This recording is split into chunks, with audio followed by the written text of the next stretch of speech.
네, 안녕하세요. 좀 전에 화이팅 받으신 강사님을 소개해야 되는 시간이 왔습니다. 예.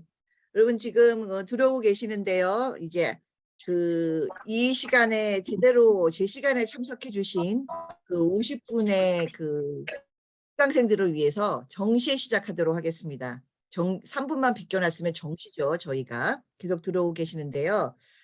오늘은 무역 아카데미 국제물류 공급망에 대해서 저희 옥타일레 이사로 8년 넘게 계셨고 또 25년간 물류에 종사하신 그리고 한국과 미국을 골고루 경험하셨더라고요. 그럼 박성준 옥타일레이 회장님께서 강의를 맡아주실 겁니다. 어느 쪽에 뮤트가? 예, 잘하셨습니다. 예, 감사합니다. 어쨌든 그렇게 돼 있고요. 저희 박성준 이사님은 이 뭐랄까 강의를 전문으로 하시는 분은 아니죠. 기업인이세요. 예, 그러시기 때문에 들어올 때 이런 얘기를 하셨어요. 이게 뭐라고 상당히 떨린다. 예. 근데 그 기업임에도 불구하고 본인의 기업 노하우를 저희에게 팍팍 전수하시고 오셨거든요. 근데 이제 제가 말씀드렸지만 이 온라인 강의가 오프라인보다 더 힘듭니다. 오프라인은 중간에 웃기도 하고 눈도 마주치고 그러는데요. 오프라인은 어떤 느낌이냐면 그 벽에 보고 얘기하는 느낌이에요. 근데 이제 벽을 딱 봤는데 까만 화면에 이름만 박성준 이렇게 딱 더 있으면 진짜 벽 같아요. 여러분들이 화면이라도 켜주시고 눈이라도 마주쳐 주셔야 강사가 더 힘이 나서 강연을 할 수 있다라는 사실 알려주시고요. 저희가 너무 잘하고 계시니까 어떻게 줌을 사용하는지는 말씀드리지 않겠고 저하고 지금 조금 있을 강사분만 빼놓고는 제 왼쪽 하단에 있는 그 마이크 표시는 다 꺼주시고요. 그 옆에 있는 그 비디오 표시 그거는 다 웬만하면 켜주시기 바랍니다. 그래서 저희 강사분님이 벽에 대고 얘기하시는 기분을 느끼지 않도록 해주시는 배려 정말 필요하고요. 저희가 점점 이 열기를 가득 차고 있는데 오늘은 국제물류 공급망 101에 대해서 25년 동안 한국과 미국 고루 물류를 경험하셨고요. 우리 박성준 이사님께서 물류의 입문하신 배경이 아주 특이합니다. 경찰 간부 시험을 보시려다가 바이오원 개론 풀이로 끼워준 책이 하필이면 물류에 관한 책이었기 때문에 그 경찰 간부 시험을 본인이 할 수 있었지만 과감하게 그냥 떨어져 주시고 물류의 운명이다 생각하시고 물류에 입문하신 지가 25년이 되셨습니다. 처음에 물류를 시작하신 곳은 한국이고요. 한국에서도 꽤 많은 물류의 경험을 갖고 계시다가 미국의 물류 공급망 쪽으로 스카우트에서 오신 분입니다. 그러니까 미국과 한국 골고루 물류의 경험을 가지고 계신 아주 이 보기 드문 노하우를 가지고 계신 분이고요. 그리고 25년 물류라고 하시면 뭐 다른 직업을 가지신 적이 없으신 거예요. 그럼 이분은 물류만 아시는 분입니다. 그래서 이 물류만 아시는 분이 저희 국제무역에 있어서 반드시 필요한 국제물류 공급망이 어떻게 연결이 되어 있고 그와 관련된 통관이라든가 다른 부분들이 어떻게 했는지 정말 그대로 실무의 경험으로서 저희에게 노하우를 팍팍 전수해 주실 겁니다. 그러니까 여러분 화면 다 켜주시고 경청하는 자세를 잘 들어주시고요. 그리고 오늘 이렇게 바쁘시고 일하시는 시간일 텐데도 귀한 시간 내주신 저희 박선준 이사님을 환영하면서 좋은 강의 청해 듣도록 하겠습니다. 이사님 나와주세요. 네, 안녕하세요. 소개 감사합니다. 이렇게 항상 이렇게 거창하게 소개를 잘 해주시는군요. 예. 예, 여러분들 반갑습니다. 저는 옥타 LA 부이사장으로 봉사하고 있는 박성진입니다. 사실 저도 여러분들과 같이 무역 아카데미를 수강한 경험이 있습니다. 2015년인가 아마 제 1회 무역 아카데미로 기억합니다.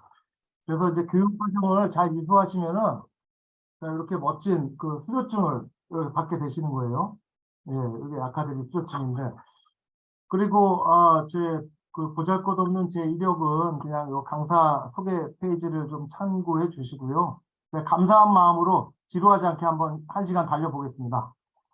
저는 현재 물류회사를 운영하고 있고요. 전공은 원래 물류가 전혀 아니었습니다. 근데 제가 IMF 때 그 대학교를 한국에서 졸업하게 됐는데, 아시다시피 IMF 때 그 취직이 굉장히 힘들었어요. 그래서 소개해 주신 것처럼 이제 뭐라도 해봐야 되겠다 해서 경찰 공무원 그 시험 준비를 하려고 교재를 샀는데 그때 이제 1+1으로 물류관리사 그 자격시험 교재도 같이 받아서 좀 공부를 좀 했습니다. 그랬는데 이제 경찰 시험은 어, 시원하게 떨어지고 물류관리사에 합격하는 바람에 어찌어찌 하다 보니까 이제 해운회사에 취직하고 또 현재까지 25년 동안 이제 물류회사에 이제 물류업에 종사하게 됐습니다. 자, 그래서 이제 그러면은 이제 여러분들 그 무역에 대해서 일단 알아야 되는데 무역이 다들 아시다시피 뭔가요? 제가 이제 좋은 물건을 만들거나 또 이미 만들어진 좋은 물건을 찾아서 이제 필요한 사람한테 파는 게 이제 장사잖아요. 이제 이렇게 장사라고 하면 물건을 살 사람이 해외에 있을 경우에 그때 이제 사고 파는 그 행위를 저희가 이제 무역이라 할 수 있고 물건 값을 받고 이제 무역을 완성을 하려면 물건을 구매한 사람한테 이제 물건을 전달해 줘야 되는데 그때 반드시 필요한 것이 물류라고 볼 수 있습니다. 그러면 우리가 이제 직접 내가 만든 물건을 바이오한테 직접 전달해 주면 좋겠지만 이제 저희가 이제 슈퍼맨이 아닌 관계로 바다를 건너갈 때는 배가 필요하고 또 급한 물건일 때는 비행기를 써야 되고 또 국경을 지나갈 때는 그 국가마다 만들어 놓은 룰에 맞춰서 통관이란 절차가 필요하고 또 필요에 따라서는 창고에 보관했다가 전달하기도 하고 그래서 즉 물건을 사고 파는 일에는 반드시 물류가 필요하다 이제 이렇게 말씀을 드릴 수가 있는데요. 오늘 이 시간에는 물류의 개념을 쉽게 뭐 이론적인 거는 간단하게 파악을 하고요. 그다음에 물건을 사고 파는 일에 있어서 저희 같은 물류업자가 하는 국제 운송이 어떻게 적용이 되고 또 꾸준하게 지금 성장하고 있죠. 이커머스 비즈니스에 대해서 그 이커머스 비즈니스와 저희 물류의 역할이 어떻고 또 미국에서 수입되고 있는 대표적인 상품들을 좀 이렇게 분류를 해서 또 어떤 상품을 수입할 때 반드시 알아야 되는 게 뭔지 뭐 그런 사항을 좀 점검해보고 또 물류 비용을 줄일 수 있는 방법을 고민해보는 시간을 좀 갖도록 하겠습니다. 자, 그러면은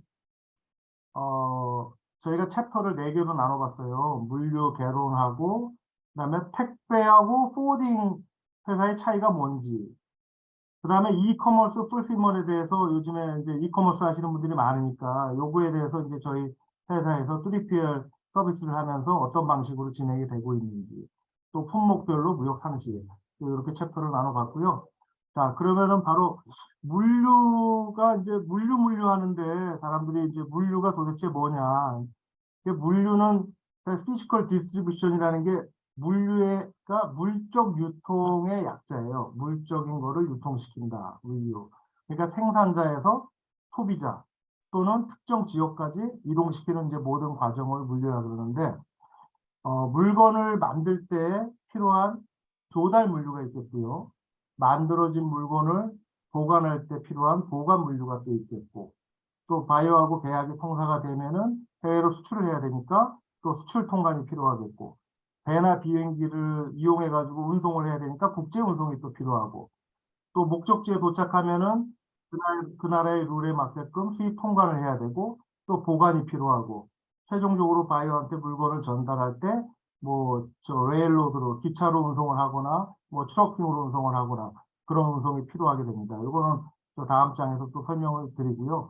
그 물류의 그 어원이라 그 단어가 생긴 거는 아마 그 나폴레옹이 군수품을 보급하는 부대 이름을 로지스티크라고 이렇게 저 얘기를 하면서 생겨났다고 해요. 아마 옛날 전쟁할 때 군인들 그 음식 제공하고 말 사료 되고 뭐 그런 부대를 말하는 것 같은데 대한민국에서도 로지스틱을 병참이라는 군사용어로 먼저 사용을 했다고 합니다. 이제 그런 거 보면은 이제 로지스틱이라는 게 전쟁에서 무기, 식량 뭐 이런 거를 공급하는 게 굉장히 중요하고 승패의 관건이었잖아요. 그때 아마 그 전쟁 관련해서 이 로지스틱이라는 개념이 생겨났다. 이제 그렇게 아시면 되겠고요. 잠깐만. 네, 그리고 이제 최근에 들어서는 이제 이 로지스틱을 서플라이 체인 매니지먼트라고들 많이 하죠. 그 SCM이라고 공급망 관리 개념으로 분류를 이해를 많이 하고 있습니다. 물류업에 종사하는 이제 저희 그 옥타 회원들, 무역하시는 분들, 그 기업이나 개인이나 물류 비용이 굉장히 중요하죠. 그 물류 비용을 절감하고 효율성을 높이기 위해서 요즘에 각 회사들에서 수출하는 품목과 조건에 맞춰서 직접 물류팀을 운영하거나 물류 전문가의 조언을 받아서 이렇게 운영을 하고 계시겠죠. 자, 그러면은 물류 관리 기본 목표를 어떻게 설정해야 되느냐 하는 것도 굉장히 중요하다고 할 수 있는데요. 기업에서 만들어내는 제품의 품질이나 가격이 별로 판매되는 데 차이가 없다면은 그러면 이제는 물류에서 경쟁력을 확보해야 된다 이렇게 볼 수가 있습니다. 왜냐하면은 그 생산 원가에서 물류 비용이 차지하는 비중이 굉장히 높습니다. 최근에. 또 저희도 또 겪어봤지만 그 팬데믹을 겪어봤지만 예상치 못한 또 다른 어떤 팬데믹 상황이 언제 또 다시 찾아올지도 모르고 또 전쟁도 아직 끝나지 않았고 또 국가 간의 그 보호무역주의라든가 또 지금 뭐 미국하고 중국하고 굉장히 그 패권 갈등이 굉장히 뭐 심각하죠. 이 여러 가지 그 지정학적인 변수로 인해서 지금 뭐 물가는 오르고 물류비는 올랐다가 내려왔다가 계속 지속하고 있습니다. 사실 팬데믹 때 뭐 대부분 무역하시는 분들 아시겠지만 물류 비용이 뭐 5배, 많게는 7배까지도 올라갔거든요. 지금 다시 물동량이 줄어들면서 그 팬데믹 이전 수준보다도 지금 낮은 수준으로 지금 좀 떨어졌어요.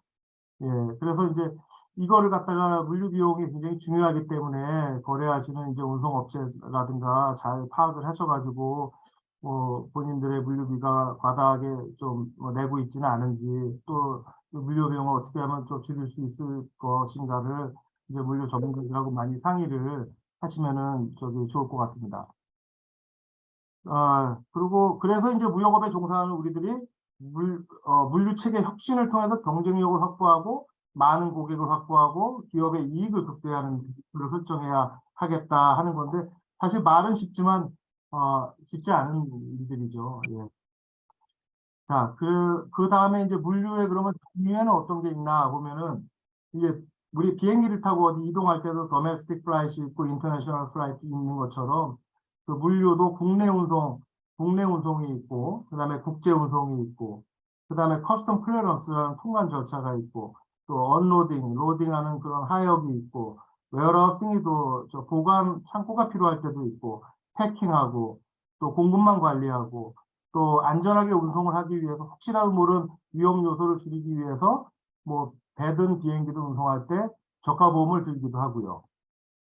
그다음에 물류의 영역에는 생산에 필요한 원부자재를 조달하는 것부터 그다음에 원부자재를 투입을 해서 제품을 만들어내는 생산 단계에 또 물류가 있고요. 생산한 제품을 판매하기까지 필요한 그 사내 물류 활동이 있고 또 고객한테 인도할 때까지의 판매 물류가 있고 또 판매된 제품을 교환이나 뭐 리턴 처리하는 그런 회수 물류가 있고 파손된 제품을 포장 용기를 이제 그 파손된 제품 같은 거를 폐기하는 또 물류 활동이 또 있을 수 있습니다. 그래서 요즘에는 이제 제품을 설계하는 단계부터 폐기하고 재활용에 이르는 그 환경 친화적인 요소까지 다 물류 활동에 이제 포함을 하고 있는데요. 그리고 또 중요한 것이 그 최근에는 이제 기업이 자체적으로 모든 물류 영역을 소화하는 것보다는 아웃소싱을 통해 가지고 비용을 절감하고 효율성을 높이는 그런 전략을 추구하고 있는 추세가입니다. 실제 예를 들면은 저희 옥타 LA에 그 고문 이사님 중에 그 오은 창고를 오랫동안 운영하고 계시는 분들이 많으세요. 그 중에 이제 한 분이 한 6, 7년 전에 이제 창고를 이제 은퇴할 때도 되고 창고를 좀 정리를 하고 싶은데 이거를 관리를 제대로 맡길 사람이 있는가 저한테 이제 문의를 하셔가지고 저희가 그 뚜리피엘 창고에 전문 창고에 맡기고 그냥 마케팅에 전념하시면은 운송 비용도 그렇고 통관도 그렇고 창고 비용도 그렇고 배송 비용도 그렇고 반드시 그 물류 비용을 줄일 수 있습니다라고 해서 이제 몇 년간 제가 그 뚜리피엘 창고 역할을 해드리는 분이 계세요. 그래서 이제 고정 비용도 줄이고 업무 효율도 많이 높아졌다 이제 그런 말씀을 듣고 이제 감사하게 생각하고 있습니다. 예, 그거를 서비스하는 회사는 이제 어느 회사인지는 이제 중요한 건 아니고요. 그다음은 이제 택배와 그 포워딩의 차이에 대해서 이제 그 좀 설명을 좀 드리고 싶은데요. 물건을 이제 처음 이제 가져오시는 분들 샘플도 가져오고 뭐 몇 박스 되는 거, 뭐 심지어는 좀 많은 양도 이렇게 택배를 통해서 가져오시는 분들도 계신데, 그 택배나 저희 같은 그 국제 운송하는 포워딩 회사나 집 나르는 거는 마찬가지입니다. 그렇지만 분명히 차이점이 있거든요. 그 차이점에 대해서 저희가 설명을 좀 드릴게요. 보통 택배 하면은 사실은 뭐 정확히 얘기하면 특송 서비스입니다. 택배, 특송 뭐 같이 보시면 되는데, 보통 쿠리어라 그러죠. 뭐 DHL이나 페덱스나 뭐 UPS나 한국의 그 우체국 EMS도 그렇고, 여기 USPS 우체국도 그렇고, 기본적으로는 보내려고 하는 최종 목적지까지 책임을 지고 도어 투 도어 서비스로 서비스를 하는 개념이에요. 그 가운데에서 이제 통관이란 절차는 택배 화물들은 심플 엔트리라 해가지고 목록 통관이라 해가지고 그 쿠리어 회사들이 자체적으로 이제 알아서 통관을 해서 이제 도어 투 도어를 해주고 있고, 어 근데 이제 사실은 저 UPS나 FedEx, DHL들이 사실 좀 비싸요. 그래서 요즘에는 이제 온라인 거래가 이제 활발하다 보니까 굉장히 조금 저렴한 이제 택배 회사들이 많이 생겼습니다. 택배 화물을 이용하실 때, 이제 그런 무슨 택배, 무슨 익스프레스들 굉장히 많거든요. 한국에도 있고, 미국에도 있고, 이제 그런 회사들 이제 가격을 물어보시면은 좀 더 저렴하게 진행을 하실 수 있겠고요. 그 다음에 이제 특송을 해야 될 때가 이제 포워딩하고 비교했을 때 특송이 유리한 조건은 보통 저희가 이제 무게로 봤을 때 한 3, 40kg 정도 되는 그 정도 양의 그 웨이트의 화물은 특송으로 진행하는 것이 훨씬 그 비용적인 측면하고 신속성의 측면에서 유리합니다. 그리고 한 50kg 정도 넘어가거나, 그리고 또 부피가 좀 큰 화물이 있어요. 무게는 얼마 안 나가도. 그런 화물들은 택배를 이용하나 포워딩 회사, 국제운송 회사를 이용할 때하고 가격을 좀 잘 비교를 해 보시고 결정하시는 게 이제 좋겠다. 이제 이런 말씀을 좀 드리고 싶고요. 그다음에 택배 특송을 이용을 할 때도 사실은 물품 가격이 굉장히 중요한데요. 물품 가격이 800불이 넘어가면은 이제 일반 통관을 이제 저희가 말하는 컨섬션 엔트리라는 거를 이제 해야 됩니다. 그래야지만 통관이 돼가지고 딜리버리를 택배회사에서 해주거든요. 또 가끔 이제 저희 손님 중에 해외에서 이제 한국에서 이제 샘플을 받았어요. 이제 저 화장품, 뭐, 스킨케어 제품이든 뭐 어떤 뭐 옷이든 뭐든지 샘플을 받았는데 갑자기 DHL에서 전화 와가지고 이거는 일반 통관을 하라고 하는 경우가 있어서 저희가 이제 저희한테 문의를 하세요. 택배로 들어왔는데 갑자기 통관을 하라는데 어떻게 해야 되느냐.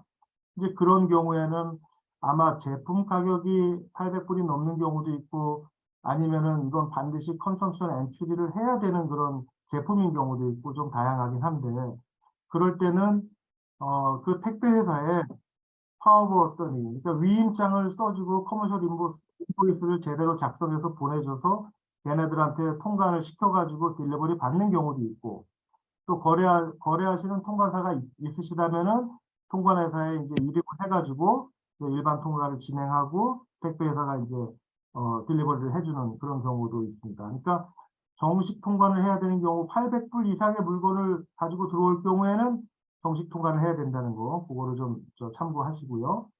그 다음에 한국에서 미국으로 택배로 가져올 때 금지나 제한되는 이제 품목이 있습니다. 여기 이제 밑에 많이 열거를 해놨는데요. 약 같은 거, 의약품 같은 거, 연고라든가 여기 미국에서 약국에서 팔지 않는 한국에 뭐 좋은 약들 많지 않습니까? 그런 것들도 이제 막 들어오시는데 안 걸리면은 그냥 들어오는 거예요. 그런데 이제 여기서 랜덤으로 이제 걸리는 경우에는 의약품 같은 경우는 원래 안 되지만 영문으로 된 그 한국 의사의 처방전이 있으면 또 이게 통관이 가능합니다. 참고하시고요. 그다음 메디컬 디바이스 같은 경우는 뭐 그 얼굴 이렇게 마사지 하는 것도 있고, 그다음에 그 누리아인가 뭐 이렇게 눈 마사지 하는 그런 것들도 사실은 그런 것들 가져오면은 사실은 통관하라 그러고 그 택배 회사에서 홀드되는 경우가 많이 있어요. 그 왜 그러냐면은 다 이제 그 기능성에 관련된 그런 의료기기들은 FDA 승인을 관련해 가지고 완벽하게 서류를 구비돼야지만 이게 통관이 가능합니다. 이제 뭐 FDA 승인 관련해서는 뭐 원산지 쪽에 제조사 공장도 등록이 돼야 되고 제품도 등록이 돼야 되고 그다음에 뭐 번호를 받아야 되고 수입자들 사실 이게 절차가 좀 그 개인이 하기에는 좀 쉽지 않습니다. 그래서 컨설팅 회사 통해서 해야 되는데 이제 중요한 거는 그런 거를 모르고 그냥 갖고 오시는 분들이 많아요.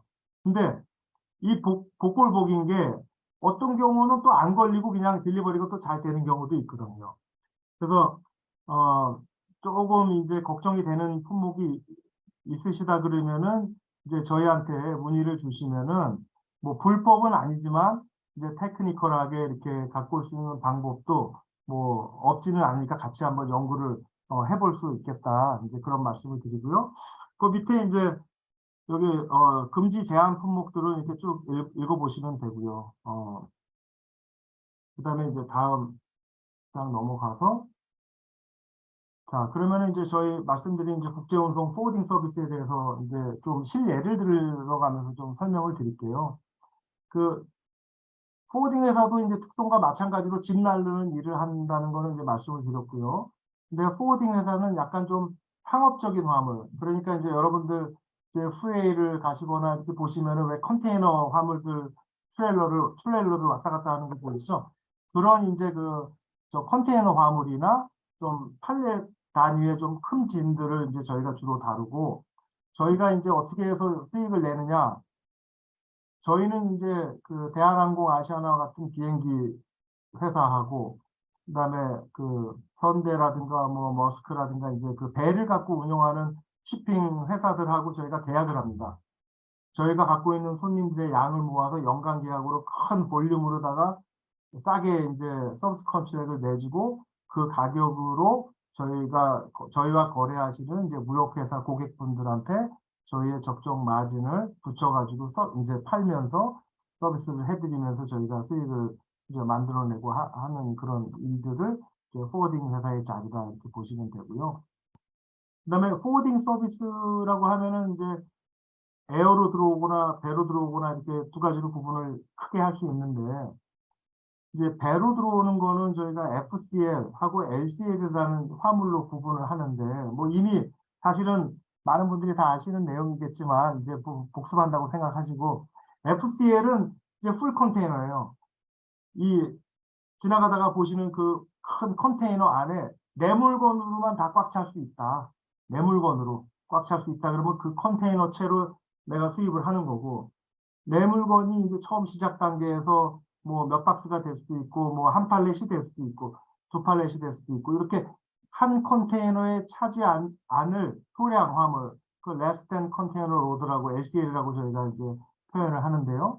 그런 화물들은 또 저희 그 뭐 선적지에 보세 창고로 그런 화물들만 모아서 저희가 풀 컨테이너를 만들어서 우리가 운송을 하고 이제 그것도 저희 그 포워딩 회사들의 그런 잡의 한 분야입니다.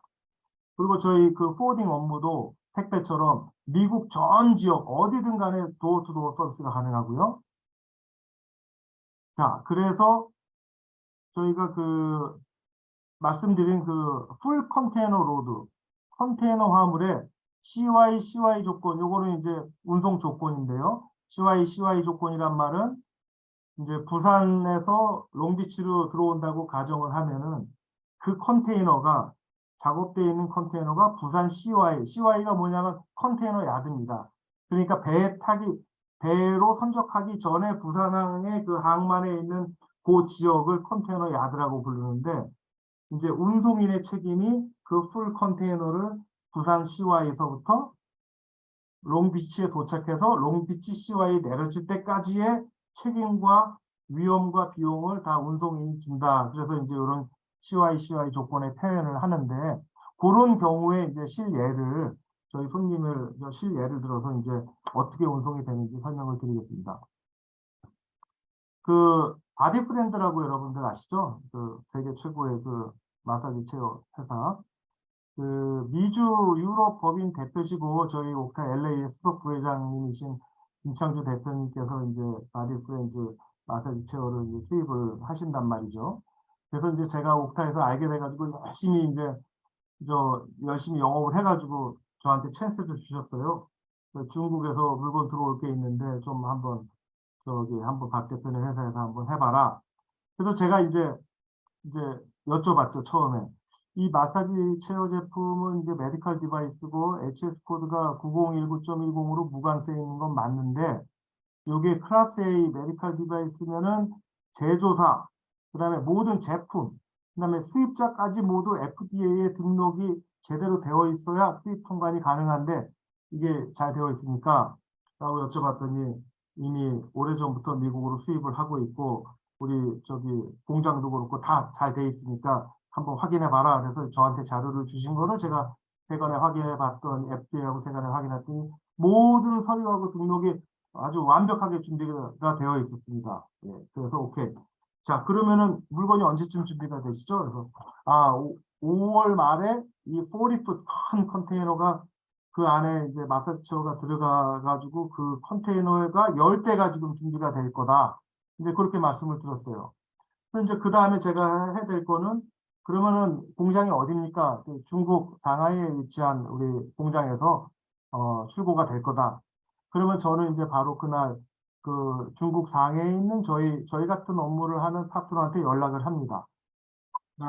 이제 새로운 신규 그 고객인데 공장 여기 연락처를 줄 테니 공장에 연락해가지고 출고 일정을 확인하고 그 출고 일정에 맞춰서 가장 빠른 배편 그리고 조금 그 다음 배편이지만 또 가격이 좀 경쟁력 가격 비교하고 스케줄도 비교하고 그래서 여러 옵션을 제가 받아서 이제 저희 그 대표님한테 요게 상해에서 롱비치까지 15일 만에 들어오는 게 얼마고 요게 한 13일 만에 들어오는데 얼마고 이렇게 저거 옵션을 드립니다. 그러면 이제 고객께서 그거를 보시고 가격하고 스케줄하고 내가 납기일이 어느 정도 얼마나 급하고 좀 덜 급하고에 따라서 이제 그 스케줄에 맞는 선사를 결정해서 그러면 입에 좀 태워 주십시오. 그거를 이제 확인을 한 다음에 저희가 파트너한테 그러면 그 스케줄에 맞춰서 공장 출고 일정에 맞춰 엠티 컨테이너를 픽업해서 갖다 놓고 공장에서 이제 컨테이너 로딩이 되면은 그거를 갖다 상해 CY 아까 말씀드린 그 컨테이너 야드에 입고를 시키고 그리고 수출 통관을 하고 수출 통관이 끝나면은 이제 배가 뜨겠죠. 그러면 이제 배가 뜨면은 그게 이제 저희 업무가 다가 아니고 그때부터 굉장히 중요합니다. 요즘에는 그 좀 덜하지만 그 코로나 팬데믹 상황에서는 굉장히 스케줄이 엉켜가지고 이게 15일 만에 부산에서 롱비치까지 15일 만에 들어와야 되는데 뭐 중간에서 뭐가 잘못되든지 해가지고 20일 한 달 만에 들어오기도 한 그런 경험들이 있으실 거예요. 그래서 저희가 하는 일은 배가 출발하고 그 배가 일정에 맞춰 롱비치항에 도착하는지를 항상 실시간으로 점검해가지고 변동사항이 있다면은 바로 고객한테 안내를 해드리고 이제 그런 것도 이제 저희 일이고요. 그리고 미국에 들어오는 모든 그 화물들 미국 땅에 들어오기 5일 전서부터 우리가 수입 통관이 가능합니다. 이제 배가 들어오고 나서 통관이 시작되는 게 아니고 사전 통관이라 그래가지고 모든 비행기든 뭐 배든 간에 미국 땅에 도착하기 비행기는 아니고요. 배 같은 경우 5일 전에 수입 통관을 할 수 있기 때문에 미리 저희는 통관 엔트리를 다 완료를 해놓고 그리고 도착에 임박해가지고 선박회사랑 연락을 해가지고 언제쯤 내 컨테이너가 가역이 될 것인지를 확인하고 그다음에 고객사에 있는 딜리버리할 장소의 담당자하고 딜리버리 날짜를 컨펌하고 저희가 이제 목적지에 잘 도착을 했는지 확인하고 그다음에 또 도착한 컨테이너가 엠티가 되면은 그거를 터미널에 리턴하는 그 일까지가 이제 저희가 하고 있는 서비스입니다. 그다음에 이제 손님한테 맞게끔 저희 처음에 오파한 그 가격대로 이제 인보이스를 이제 발송을 하게 되죠. 자, FCL은 그렇게 진행이 되고, 그 다음에는 LCL 화물, 아까 말씀드린 그 컨테이너에 내화물을 꽉 안 차는 경우에 내화물이 한 팔렛이다. 그러면 이제 어떻게 해야 될 것인가? 이제 저희가 그런 less than 컨테이너 LCL 화물을 또 운송하는 절차를 실예를 들어서 좀 설명을 해드리겠습니다. 이제 이것도 마찬가지로 이제 손님한테 양해를 얻어가지고 저희 그 이커머스 하는 손님 중에 한국에서 꾸준히 매달 이제 수입을 하는 손님이 계세요. 오렌지 몽키라는 손님이고, 그 이 오렌지 몽키라는 손님은 그 뭐 아마존하고 월마트나 쇼피파 본인 그 셀링 채널도 갖고 계시지만 여러 가지 채널을 판매 채널을 가지고 포토 스튜디오를 이제 판매를 하는 손님이에요. 이 손님도 한 7년 전에 시작을 하셨는데 지금 뭐 굉장히 회사가 좀 많이 발전을 해서 굉장히 감사하게 저희가 생각을 하고 있는데요. 이 제품을 뭐냐면은 이제 저희가 그 아마존에 이제 내 제품을 올릴 때 그 예쁘게 촬영을 해서 올려야 되잖아요. 그래서 이제 촬영을 예쁘게 할 수 있는 그런 그 포토 스튜디오입니다. 예, 크라우드 펀딩 통해 가지고 뭐 이렇게 시작을 됐고요. 그래서 이제 이 손님 화물은 그 한 달에 한 두 번 정도 한 4팔렛에서 5팔렛으로 계속 꾸준히 이제 생산이 되고 출고돼서 이제 미국에 있는 저희 창고로 이제 운송이 되는데 ACL 화물, 그러니까 소량 컨테이너로 채워지지 않는 요 화물은 FCL, 내화물로 꽉 찬 FCL 화물에 비해서 딱 한 단계가 더 추가가 됩니다. 그건 뭐냐? 그 아까 이제 그 내화물로 꽉 찬 화물을 한국에서 이제 공장에서 작업을 해가지고 바로 배에 싣기 전에 컨테이너 야드에 갖다 놓는다고 말씀을 드렸잖아요.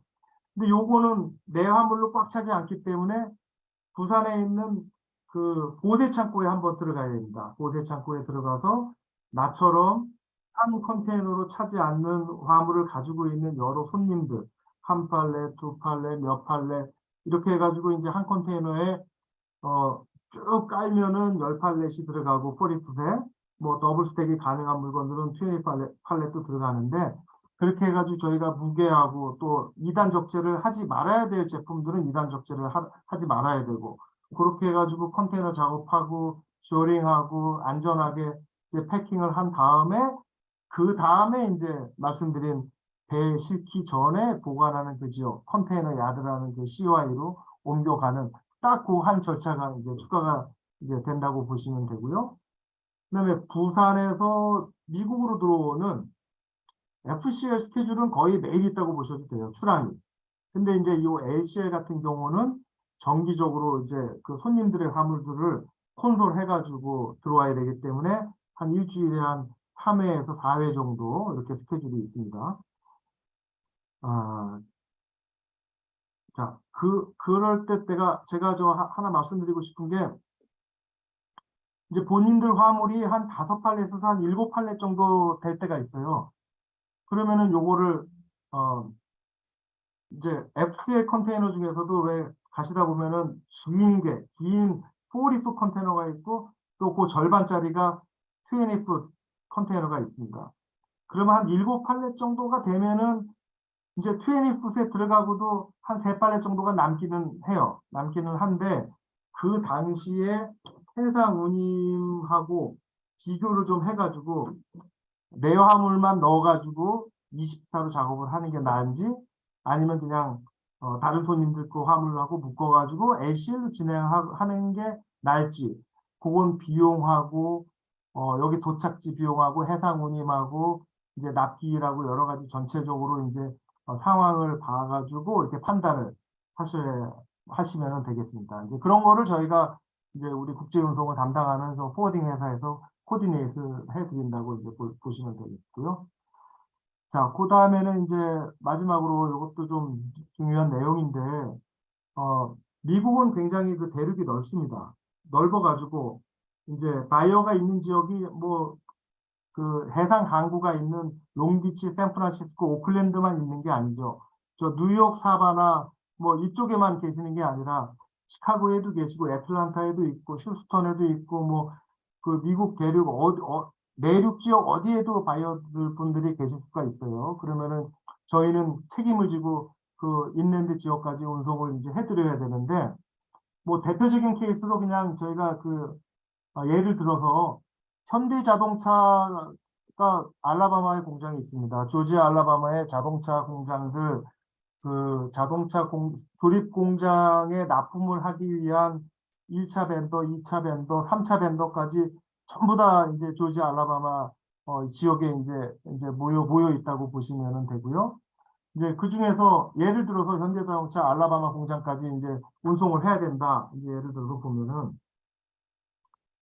그 뭐 벤더사가 이제 부산에 한국에 있다. 이렇게 예를 들어서 부산에 출발해가지고 여기 알라바마에 있는 현대자동차의 그 공장까지 이제 물건을 운송을 해야 되는데 이제 라우트가 몇 가지가 있습니다. 비용적인 측면에서 먼저 좀 저렴한 비용부터 먼저 소개를 드릴게요. 여기 그 올 워터라고 제가 써놨는데 AWT 이게 올 워터의 약자입니다. 저 물류 용어인데 요거는 뭐냐 하면은 부산에서 출발한 배가 여기 서부 항만을 거치지 않고 쭉 이제 내려가가지고 밑에 멕시코 밑에 파나마라는 나라가 있잖아요. 그 파나마 커널이 있습니다. 파나마 운하를 통해 가지고 배가 직접 저 동부 쪽으로 요 사바나 항구로 갑니다. 사바나 항구를 가거나 모빌항에 도착해 가지고 거기서 트럭킹으로 알라바마 현대자동차 공장까지 이제 운송되는 이 라우트를 말씀을 드리고요. 요 올워터 라우팅은 부산에서 출발해가지고 동부 항만까지 한 30일에서 35일 정도 걸립니다. 뭐 캐리어에 따라서 조금 항해 일수, 프렌치 타임이 좀 차이가 나긴 하는데 한 30일에서 35일 걸리는 대신에 해상 운송 비용은 조금 저렴하죠. 다른 라우팅에 비해서. 자, 그 다음에는 MLB라고 제가 써놨는데 MLB는 미니 랜드 브릿지의 약자예요. 이제 미국 대륙을 이제 브릿지 역할, 랜드 브릿지 역할을 한다 해가지고 레일로드를 기차를 이용한 운송 방법입니다. 이거는. 자, 요거는 부산에서 배가 출발해가지고 롱비치, 로스앤젤레스 아니면은 뭐 시애틀, 샌프란시스코 서부 항만에 도착해서 여기서 기차로 연결을 해서 기차를 타고 애틀란타의 레일 램프까지 도착을 시킵니다. 도착을 시켜서 여기서 이제 뭐 통과는 저 포트에 도착할 때 해도 되고 그 레일 포트에서 해도 되고요. 여기서 이제 트러킹으로 현대 자동차 알라바마 공장까지 운송하는 방법이 있겠습니다. 요거는 어떻게 올 워터보다는 조금 가격이 비싸겠죠. 왜냐? 그 항해 도착까지 리드 타임을 따져 본다면 아까 오월워터 같은 경우는 부산에서 동부 항만까지 한 30일, 35일 걸린다 그랬죠. 그러면 알라바마까지 가는데 뭐 추록으로 연결하고 그러면은 거의 한 40일 가까이 된다고 봅니다. 근데 요 MLB 라우팅은 부산에서 서부 항만까지 한 12일에서 14일 걸리고 여기서 레일로드로 연결을 해가지고 애틀란타까지는 한 기차로 한 일주일 정도면 갑니다. 실제로는 한 5일 정도면 가는데 가다가 쉬고 뭐 고장 나고 뭐 좀 하면 보통 한 일주일 정도로 보면은 한 12일에서 일주일 한 20일, 20일에서 또 컨제션이 좀 있어서 연결이 좀 늦어진다고 치면은 한 25일. 그래서 한 20에서 한 25일 정도로 시간을 좀 단축시킬 수 있죠. 그렇기 때문에 운송 비용은 올워터 라우팅에 비해서는 뭐 다소 비싼 편입니다. 자, 그 다음에는 이제 공장이 쓴다고 말씀하실 때가 있어요. 여기 부품, 그 밴드 회사들이나 이제 자동차 회사들, 뭐 공장 하시는 분들 보면은 이 중요한 부품이 안 들어오면 공장이 쓰니까 이거는 가격 상관없이 무조건 빨리, 제일 빨리 도착을 시켜라. 이제 그렇게 요구하시는 때는 저희가 어떻게 운송 라우트를 잡냐. 부산에서 출발해가지고 12일 만에 롱비치에 도착해가지고 이때 바로 도착한 컨테이너를 하역하자마자 바로 근교에 있는 뭐 저희 창고나 저희 물류회사들 창고가 다 이게 그 항만 근처에 2, 30분 내의 거리에 창고들이 있습니다. 글로 일단 컨테이너를 끌고 와서 안에 있는 내품을 다 끄집어냅니다. 안전하게 끄집어내서 대기하고 있는 53피트 트레일러, 뭐 또 큰 트레일러 보시죠? 오션 컨테이너가 아니고 53피트짜리 트레일러, 대륙 횡단을 전문적으로 하는 그런 트러킹 서비스를 하는 그 트럭 회사들이 있습니다. 그 회사 차량으로다가 신속하게 물건을 집어넣어서 출발을 시킵니다. 출발을 시키면은 여기 저희 그 예를 들어 이제 그 저희 로스앤젤레스 저희 창고에서 알라바마까지 한 이틀이면은 이틀이면 이제 도착을 시키는데 이틀 도착이 가능한 거는 운전사를 2명을 고용합니다. 저희가 흔히 팀 트러커라고 얘기하는데 두 사람이 번갈아 가면서 운전하고 그 트럭은 쉬지도 않고 가는 거죠. 그러면 이틀 만에 도착을 하고 그다음에 혼자 운전해가지고 가는 싱글 드라이버로 하면은 한 3일 반에서 4일 정도 걸립니다. 근데 대부분 이렇게 급하신 손님들은 팀 트러킹으로 빨리 어레인지 해가지고 운송을 해달라고 하시는 게 많고요. 이제 그러면은 비용이 제일 가장 비싸겠죠.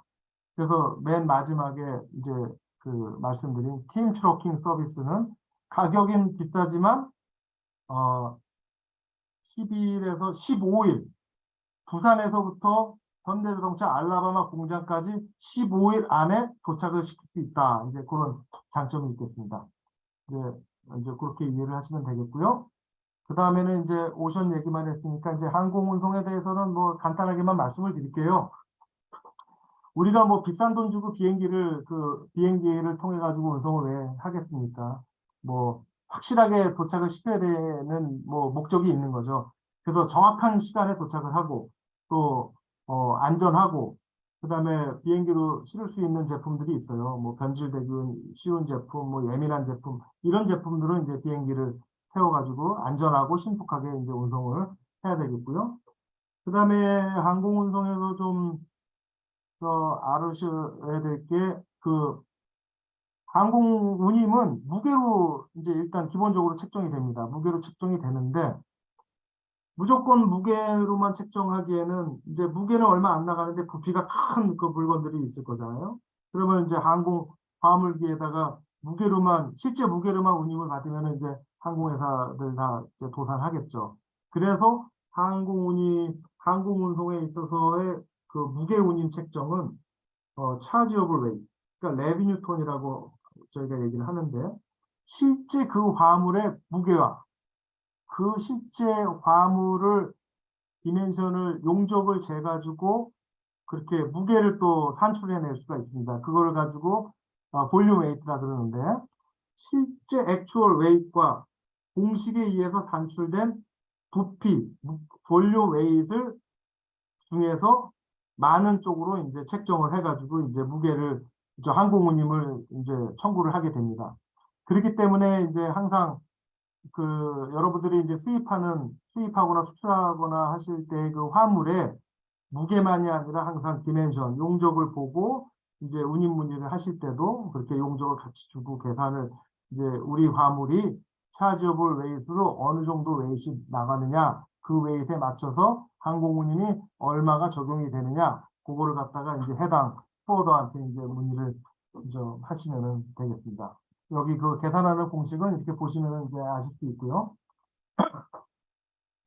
자, 그 다음에는 이제 그 택배를 이용할 때는 이제 택배 이런 빌 많이 보셨을 테니까 참고하시고요.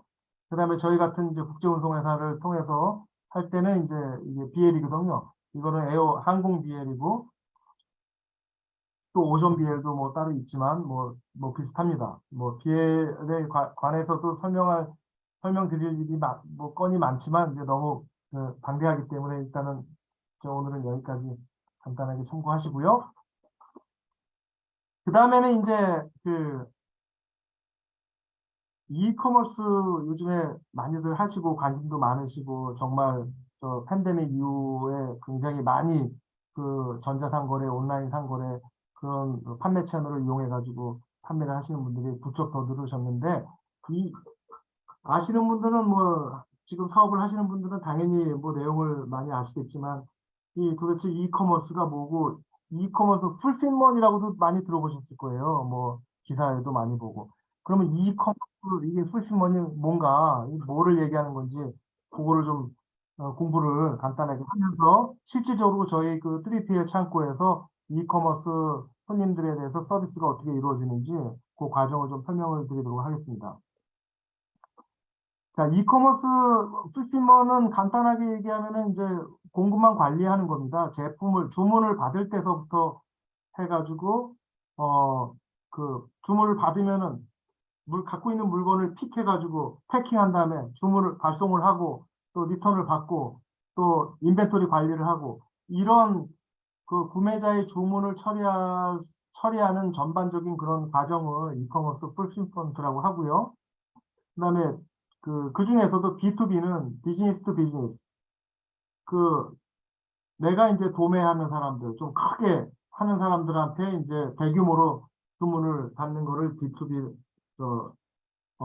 B2B 서비스라고 하고, B2C는 이제 말 그대로 비즈니스 투 커스터머, 개별 소비자한테 가는 거를 B2C라고 저희가 표현을 합니다.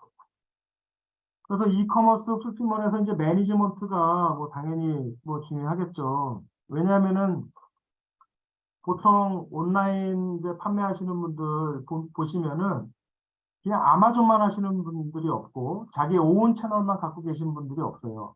왜냐하면 내 물건을 여러 가지 여러 채널에다 올려놔야 그만큼 그 판매가 될 수 있는 찬스가 좀 많잖아요. 노출이 많이 돼요.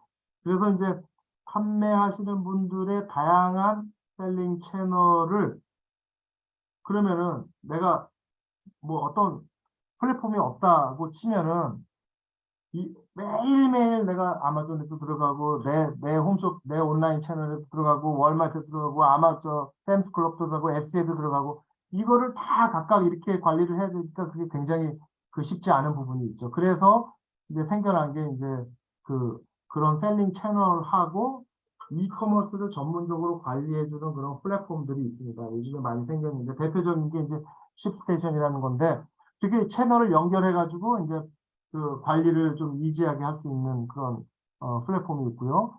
그 내가 판매를 뭐 한 달에 한 50개 정도 한다. 그러면 이제 한 10불 정도 먼슬리 페이를 하면 되고 한 달에 내가 판매하는 그 양이 신문이 한 2,000개 정도 나간다. 그러면 한 100불 정도 이제 이렇게 그 비용이 청구가 되고 이제 그렇습니다. 그리고 이제 인벤토리도 당연히 이제 중요하죠. 인벤토리가 그 왜 중요하냐. 판매가 됐는데도 재고가 없어가지고 물건을 제때 못 보내는 그런 경우도 있습니다, 분명히. 그래서 구매자의 주문을 신속하게 처리하려면은, 인벤토리 관리가 굉장히 중요한데요. 처음 시작하시는 분들은 이제 뭐 개인이 가정에서 하시는 분들도 있고 회사에서 조그맣게 하시는 분들도 있고 저희 같은 3PL 물류 창고를 이용하시는 분도 있고 아니면 FBA에다 그냥 비싸긴 하지만 그냥 아마존에 다 창고에다 넣어버리고 걔네들이 알아서 관리하게끔 하는 그런 방법도 이제 있겠죠. 그래서 본인들에 맞는 그런 모델을 선정해가지고 이제 인벤토리 관리를 해야 되겠다 이제 말씀을 드리고요. 그 다음에 이제 그 프로세싱하고 shipping에 대해서 말씀을 드리면은 이제 그 모델이 몇 가지가 있는데 이제 처음에 시작하는 분들은 집에서 뭐 오다 받으면은 패킹하고 USPS나 뭐 DHL 가서 보내고 뭐 충분히 하실 수 있어요. 하루에 한두 개씩 뭐 팔린다 그러면은. 근데 이제 규모가 좀 커져가지고 하루에 판매량이 50개가 되고 100개가 되고 그러다 보면 이제 개인들이 하시기에 좀 힘든 상황이 되시거든요. 그럴 때는 이제 저희 같은 3PL 창고를 이용하시는 그런 손님들이 좀 생겨나고 합니다. 그래서 저희 같이 인프라 관리를 이제 해드리고 하는 그런 형태를 서드파리 풀필먼이라고 이제 하고요. 저희 같이 그 3PL 회사에 관리를 맡겨서 하는 그런 장점은 좀 신속하고 안전한 뭐 주문 처리 뭐 그런 것도 있는데 일단은 3PL 회사에서는 대량으로 이제 관리를 하다 보니까 여러 손님들 거를 관리하다 보니까 그 패킹 비용에서도 저 비용 절감할 수 있고 저희들이 금요일 경제로 뭐 배송 비용도 좀 줄일 수가 있고 여러 가지 이제 그런 뭐 장점이 있다고 말씀드릴 수 있겠습니다. 그리고 이제 마지막 모델 중에 하나가 이제 드랍시핑이라는 게 있어요. 드랍시핑은 온라인 스토어에서 판매되는 시점에서 내가 이제 올려놨는데 뭐 아마존에 뭐 내 오wn 채널에 만약에 뭐 제품을 하나 올려놨는데 판매가 이루어져 가지고 주문을 받았어요. 근데 주문을 받은 시점에서 내가 중국에 있는 제조업체 공장에 오다가 들어가 가지고 생산해 가지고 구매자한테 직접 저를 거치지 않고 직접 배송하는 거를 드랍시핑이라고 하는데 뭐 온디맨드라고도 하죠. 그때 그런 경우에는 이제 장점이 그 판매자가 보관할 수 있는 창고가 필요 없이 내가 주문을 받아서 나도 공장에 주문을 내서 직접 딜리버리가 되니까 그런 거는 있지만 사실은 이제 여러분들 아시다시피 그 팬데믹 기간 중에 온라인 판매가 굉장히 급증했지 않습니까? 그래가지고 제때 이제 저희가 물건을 받지 못했어요. 오다를 해놓고도. 그래서 예전에는 필요한 만큼의 이제 재고를 안 갖고 필요한 만큼의 최소 재고를 가지고 간다는 그 JIT, Just in Time 이런 개념이 우세했는데 요즘에는 팬데믹 이후에 공급망 문제가 있고 여러 가지 이제 문제가 있다 보니까 최소한 적절한 재고량은 확보해서 내가 장사를 하자. 이제 그런 개념으로 JIC라는 개념이 이제 요즘에 많이 좀 JIC라는 개념으로 변화가 되고 있는 시점입니다. JIC는 이제 just in case 좀 적정 재고를 가져가자. 이제 그리고 또 드롭시핑의 하나는 이제 주문을 받은 시점에서 바로 공장에 주문하는 게 아니라 이미 만들어 놓은 제품을 저희 같은 3PL 창고에 보관하고 있다가 구매자한테 직접 배송하는 것도 이제 드롭시핑이라는 표현을 이제 쓰기도 하고요. 자, 그러면은 시간이 굉장히 빨리 지났는데요. 좀 빨리 하겠습니다. 우리가 이커머스 얘기하면서 아마존 FBA 얘기를 안 할 수가 없는데요. 뭐 간단하게 좀 설명을 하겠습니다. 아마존 창고로 보내는 방법이 여러 가지가 있는데 먼저 아마존 허브 FBA로 직접 보내는 방식을 제가 설명을 드릴게요. 아마존에 이제 관리를 위임하면은 이제 제조 공장에서 생산하고 출고할 때 아마존에 들어가야 되는 물건이니까 아마존 FBA 레이블을 딱 붙여가지고 저 FBA 센터로 직접 딜리버를 하게 됩니다. 그러니까 FBA라는 거는 아마존 FBA에다 물건을 다 집어넣고 걔네들이 관리하게끔 해주는 게 이제 FBA라고 보시면 되고요. 근데 이제 팬데믹 때 너무 아마존 FBA에서 창고에 보관하는 양들이 너무 많아져가지고 갑자기 창고 비용을 올렸어요. 그래가지고 하루 데일리로 이제 판매가 되는 제품이 아닌 그런 제품들은 이게 창고 비용을 부담을 할 수가 없어서 이제 저희 같이 3PL 창고를 찾게 됐죠. 갑자기 2배, 3배를 창고비를 올리니까 회전율이 높지 않은 제품을 어쩔 수 없이 이제 인근에 3PL 창고로 빼가지고 이제 저희가 보관하고 있다가 FBA에서 필요하다. 이제 이거 너네 제품 재고가 점점 줄어든다. 그때 이제 다시 FBA에다 집어넣고 이제 뭐 그렇게도 운영을 하고 있습니다. FBA를 이용할 때 장점은 뭐니 뭐니 해도 아마존이 이제 브랜드 이미지가 있고 신뢰감이 있으니까 서비스 가격하고 모델이 좀 명확하고요.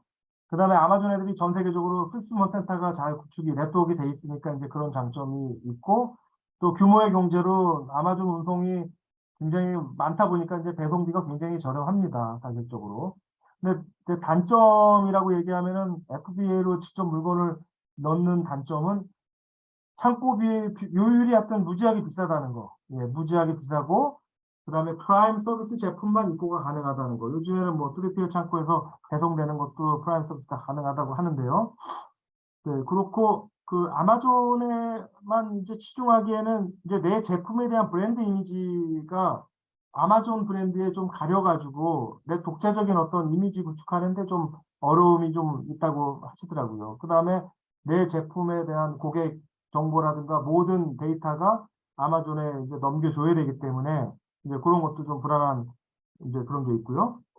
그 다음에 이제 FBA하고 또 다른 개념으로 FBM이라는 게 있습니다. Fulfillment by Merchant. 요거는, FBA는 아마존 애들이 다 관리서부터 판매하고 배송까지 하는 반면에 요 FBM이라는 형태는 판매자가 구매자한테 직접 배송하는 그런 형태입니다.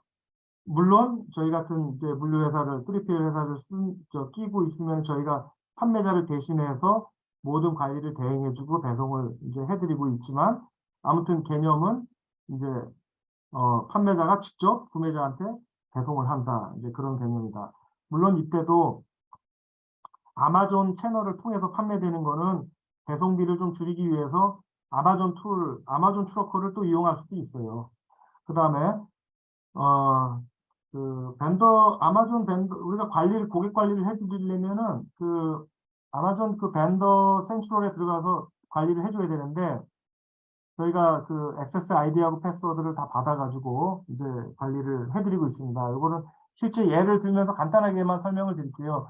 요 화면은 이제 저희 손님 중에 중국에서 이제 인버전 테이블, 그 일명 거꾸리라고 하죠. 운동 기계인데 요것도 이제 워낙 잘 팔리는 상품이었긴 하였는데 저 팬데믹 때 하여튼 뭐 굉장히 많이 이제 판매가 됐습니다. 뭐 집에만 계시니까 뭐 이런 운동기구라든가 뭐 가전제품 같은 것도 저기 많이 판매가 됐고 뭐 가드닝 제품도 많이 판매가 됐고 한데 대표적으로 이제 저희 손님 그 거꾸리 제품이 많이 판매가 돼서 이제 대표적으로 저희가 이제 요거를 보여드리는데요. 이 손님은 지금 설명드린 아마존 FBA로 직접 보내서 걔네들이 관리하게끔 하는 그런 것도 하고 또 따로 이제 저희 3PL 창고를 써서 다른 채널로 이제 그 판매가 됐을 때 저희가 배송을 직접 하기도 하고 또 FBA에다가는 안 놓지만 아마존에서 판매가 되면은 또 저희가 아마존으로 또 물건을 집어넣기도 하고 아무튼 이제 여러 가지 그런 방법들이 있는데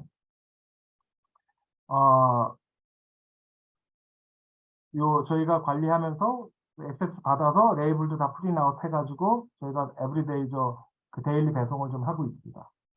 그 다음에 그 다음 화면은 아까 말씀드린 내가 판매하는 채널하고 그 플랫폼하고 연결을 했을 때 이제 여기 SE에서 하루에 판매되고 그 다음에 재고가 얼마나 남았고 이제 그런 거를 이제 보여드리는 건데 아까 그 재고 관리가 인벤토리 관리가 얼마나 중요하다고 말씀드렸는데 여기 밑에 보시면은 이게 지금 3월 1일 날 오다를 받았는데 아직 지금 2달이 넘도록 이제 그 제품 출고가 안 되고 있어요. 그거는 왜냐하면은 그 베트남에서 지금 공장이 베트남인데 요거 저 가구 손님입니다. 가구 손님인데 지금 제품을 생산이 지금 늦어져 가지고 이렇게 좀 아직 LA 도착도 못해 있기 때문에 저희가 딜리버리를 못 하고 있는 건데 그런 경우에는 이제 판매자하고 구매자하고 다 서로 딜이 돼 가지고 약속이 돼 가지고 충분히 기다릴 만한 시간을 된다. 그래 가지고 저희가 이제 인벤토리를 기다리고 있습니다. 그래서 인벤토리 관리가 굉장히 중요하다. 이제 그런 말씀드리고 그 다음 화면은 이제 요거 제가 말씀드린 요 가구회사 이제 손님 저희가 관리하는 손님인데 하루에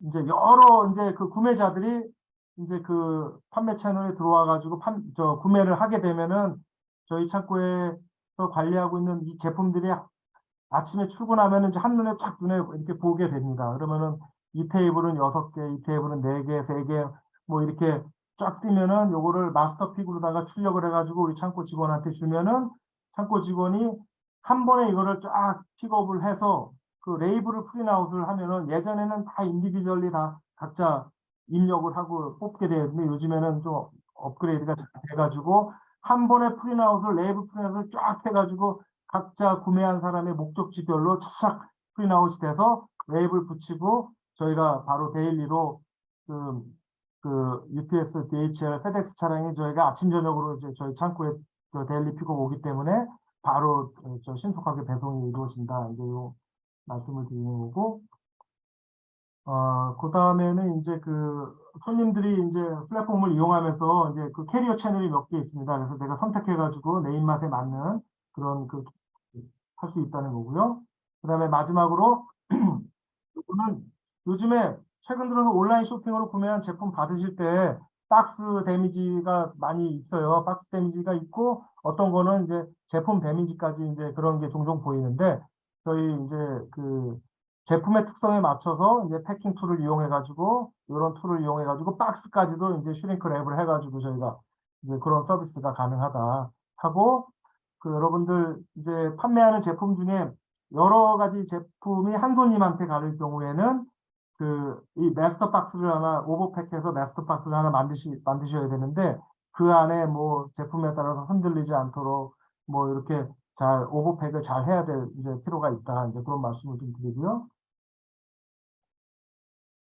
자, 그 다음에는 이제 시간이 꽤 지나가지고 쭉 이제 읽어가면서 이제 제가 설명을 안 드려도 이렇게 요약되어 있는 거 보시면서도 아실 수 있으니까 일단 많이 들어오기도 하고, 그다음에 우리 옥타 LA 뭐 글로벌 마케터들도 계시고 같은 화장품들 많이 관심을 많이 가지시니까 이제 화장품이 미국에서는 일반 화장품하고 기능성 화장품으로 이렇게 나뉘고 있거든요.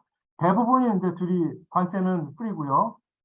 그리고 일반 화장품하고 기능성 화장품으로 이제 분류를 하는 거는 이제 그 여기 사이트에도 제가 말씀을 드렸지만 대표적으로는 일반 스킨케어 제품이나 향수, 네일, 뭐 샴푸, 비누, 뭐 모발 염색체, 뭐 이런 염색제 뭐 이런 것들은 일반 화장품으로 분류돼서 FDA하고 전혀 상관없이 이제 가져왔습니다. 뭐 제한 없이 가져왔는데 내년 1월서부터는 요 일반 화장품의 그 화장품 관련 법규가 개정될 예정이라고 아주 신빙성 있는 그런 정보가 있거든요. 그래서 이제 그 사이트를 제가 링크해 놨고요.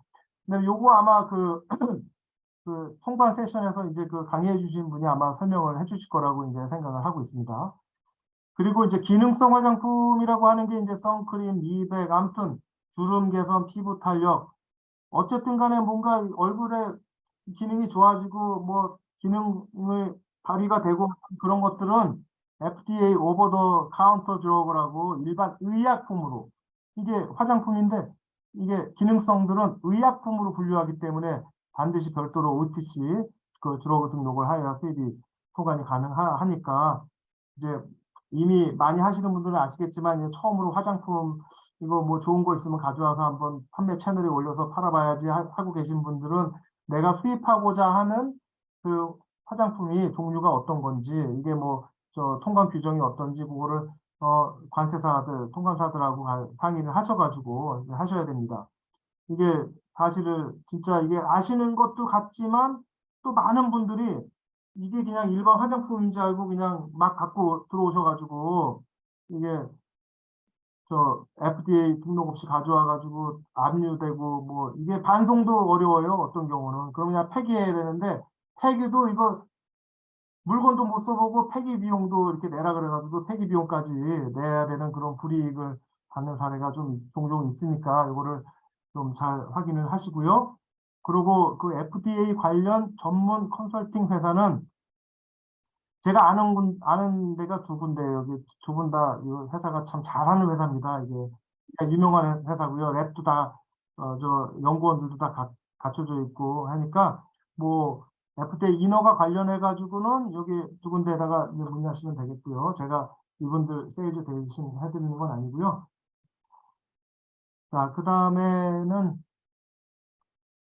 메디컬 디바이스도 마찬가지입니다. 이제 아까 그 우리 저기 마사지 체어 말씀드렸죠. 이제 그렇게 완벽하게 이제 서류하고 승인을 저 등록까지 잘 돼가지고 와야 이제 문제가 없는데 요것도 그냥 대충 생각하시고 요거 뭐 될까 안 될까 뭐 이렇게 생각하시는 분들이 많기 때문에 반드시 그 조금 깨름직하고 잘 모르실 때는 그 FDA 전문 컨설턴트하고 전화 한 통만 하시면은 바로 아실 수가 있기 때문에 반드시 확인해 주시기를 좀 권유드리고요. 그 다음에 뭐 식료품, 수산물 대략 그 한 12% 정도 합니다, 관세는. 그리고 한국산일 경우에는 원산지 증명이 있으면 듀리프리.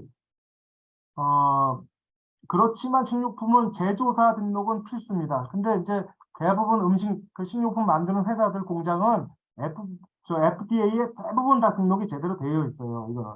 그리고 이제 수입자는 FDA 등록은 필요 없고 던스 넘버만 있으면 기본적으로 통관이 가능하다는 거. 그리고 FSVP라고 해외 공급자 검증 제도라는 게 있어요. 이거 굉장히 중요하거든요. 요거를 좀 시간 나실 때 좀 공부를 좀 하시고 다양한 그 관련 세미나도 많고 그다음에 뭐 구글이나 뭐 네이버 쳐봐도 정보가 많이 있습니다. 그래서 좀 공부 좀 하셔야 되고요. 식료품 그 수입하시거나 수출하시거나 되신 분들은 그다음에 오징어, 멍게 우리 마켓에 보면 이제 그런 것도 있잖아요. 멍게, 해삼 뭐 이런 이제 품목에 따라서는 이게 그 US Fish and Wildlife Service 여기 관리국에 라이센스를 다 갖고 들어오는 거예요. 이런 것들은.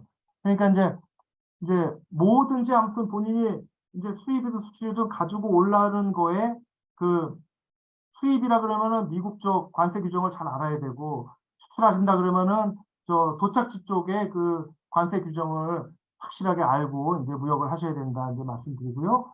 전기, 전자 제품들 이런 거 대부분 다 듀티 프리입니다. 근데 이제 이런 제품도 미국에 판매되기 위해서는 이제 인증이 필요하고요. 오로파트 뭐 이런 거. 가먼트는 너무 방대하니까 이제 저기 좀 참고하시고 또 이제 아마 통관 세션에서 좀 자세하게 설명을 드릴 겁니다. 예, 그러면은 제가 준비한 거는 여기까지고요. 오늘 다 설명드리지 못한 물류 관련해서 공부할 게 많은데 그냥 궁금하신 점이 있으면 언제든지 저한테 연락을 주시고요. 그다음에 마지막으로 저희 옥타에 존경하는 옥타 명예회장님들이나 많이 계세요. 그다음에 무역업에 종사하시는 옥타 LA 선배님들 많으시니까 무역업을 준비하시거나 뭐 고민 있으신 분들은 어려워 마시고 옥타 LA에 조인하시고 또 무역 선배님들의 조언을 구하실 것을 적극 권유드립니다. 감사합니다. 예, 감사합니다. 네, 수고하셨습니다. 감사합니다. 예. 늦었네요. 죄송합니다. 여러분 잠시만 기다려 주시고요. 박성준 이사님 스탑 쉐어 해주시면 저희가 얼굴을 좀 다 볼 수 있습니다. 예, 여러분 운명의 시간이 왔습니다. 출석 체크의 시간입니다. 네. 예, 화면 좀 켜주시고요. 예, 내가 딴짓을 강의 내내 했더라도 지금만 멀쩡하면 티나지 않는다. 예, 오늘 정말 이 필드에서 오랫동안 경험하지 않으면 모르는 노하우들을 이 많은 것들을 샅샅이 정말 알려주셨어요. 여러분은 25년의 노하우를 그냥 1시간 안에 다 봐주신 거예요. 예, 옥타가 아니면 할 수 없습니다. 이런 거는. 이런 강사를 섭외하는 것은. 그러니까 어떻게 하셔야 되겠습니까? 앞으로 나올 내용은 더 무궁무진할 것이다. 20, 30년을 녹여내는 그런 강연이 될 것이란 기대하에 오늘 정말 끝까지 참석해 주신 67분 정말 축복받으실 겁니다. 저희가 강의 3번밖에 남지 않았고요. 이제 중반을 넘었습니다. 그러므로 나머지 중간까지 왔으니 나머지 3번은 쉬울 것이다 라고 기대를 하시고요. 저희가 사진 찍도록 하죠. 오늘 3번째 시간이죠. 이렇게 예쁜 내 얼굴 예쁜 내 얼굴에 3이라는 숫자를 내주시고 저희가 오늘 참석해 주신 많은 분들 감사드리고요. 사실 무역이 지루하잖아요. 지루하고 정말 복잡한 내용인데 그런 부분들은 경험치가 책으로 배울 수 없는 것이고 경험치가 없으면 하지 않는 것들입니다. 그런데 이런 내용들을 정말 서슴없이 저희 옥타에 대해서 풀어주신 많은 분들에게 너무 감사드립니다. 여러분 저희가 자, 저희 사진 다 찍었고요. 예. 그리고 이 중간까지 오시느라고 별로 탈락하자고 중간까지 오시느라고 수고하셨습니다. 화이팅 한번 하고 나머지 3회 끝까지 잘 달려보시기 바랍니다. 다음 주에 뵙겠습니다. 수고하셨습니다. 수고하셨습니다. 감사합니다. 역시 전문가는 다릅니다.